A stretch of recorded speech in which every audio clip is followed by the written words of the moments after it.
Yan, so magandang hapon po. Magta-try po tayo ng chips, Mr. Chips. Meron po ako Mr. Chips dito, no? 98 grams po yung nakalagay sa pack po niya. Hapon ko po siya itatry. Hindi po ako makapag-try ng junk food sa umaga. So, it's 3:35 in the afternoon. So that's nag-lunch ako ng 12:30 tanghali. So that's 3 hours. So 3 hours ago no nag-lunch ako. So we'll see. Kuha po muna tayo ng blood sugar reading. And then kainin ko si Mr. Chips. Wala po ako ititira. Kakainin lahat and then we'll see kung ano po yung magiging spike sa blood sugar, blood glucose. Okay.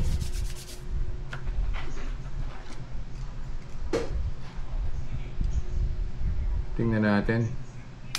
Madalas ko kasi nakikita ito pinakain ng mga Pinoy sa hapon. Tingnan natin kung anong epekto niya sa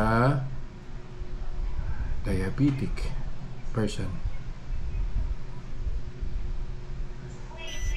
Yan. Baba oh. So that's 3 hours after I ate my lunch. So 108 po yung reading ng blood sugar natin. So kainin ko po si Mr. Chips and then I'll be back after an hour. See ya.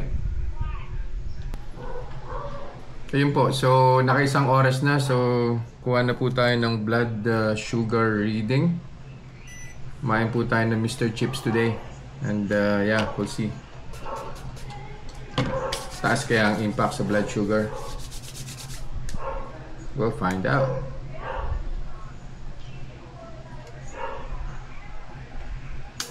Pag napanood ako nung endocrinologist ko nito, feeling ko babatukan ako nun on my next visit. Ayan. Fingers crossed. Mr. Chips, isang bag, 98 grams. Not bad. 159 po after an hour. So balik po ulit ako after 1 hour ulit. See you guys. Yan po. So let's go. Final blood sugar reading. Tingnan natin kung ano pong impact ng Mr. Chips sa blood sugar.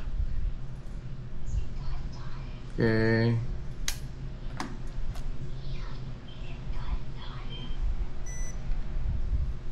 There you go.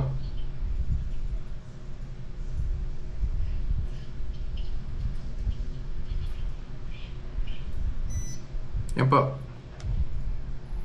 Oh, so weird po siya. So pataas po siya, no? So we started at I think 108 and then 159 and then it's 164. Second hour na po.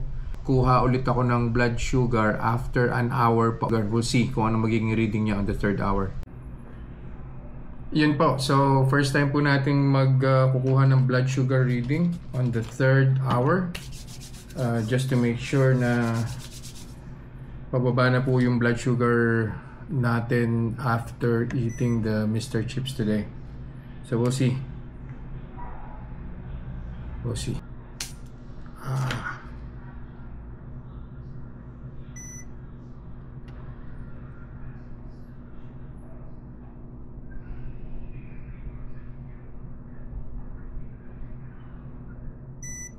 Yan po.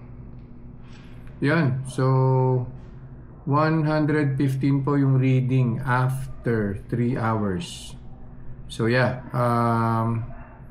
Hindi ko po siya may recommend kasi we've seen, no? On the first hour, 159. Second hour, umakyat pa po siya, no? So, ibig sabihin, on the second hour, halos hindi pa po pababa yung blood sugar natin.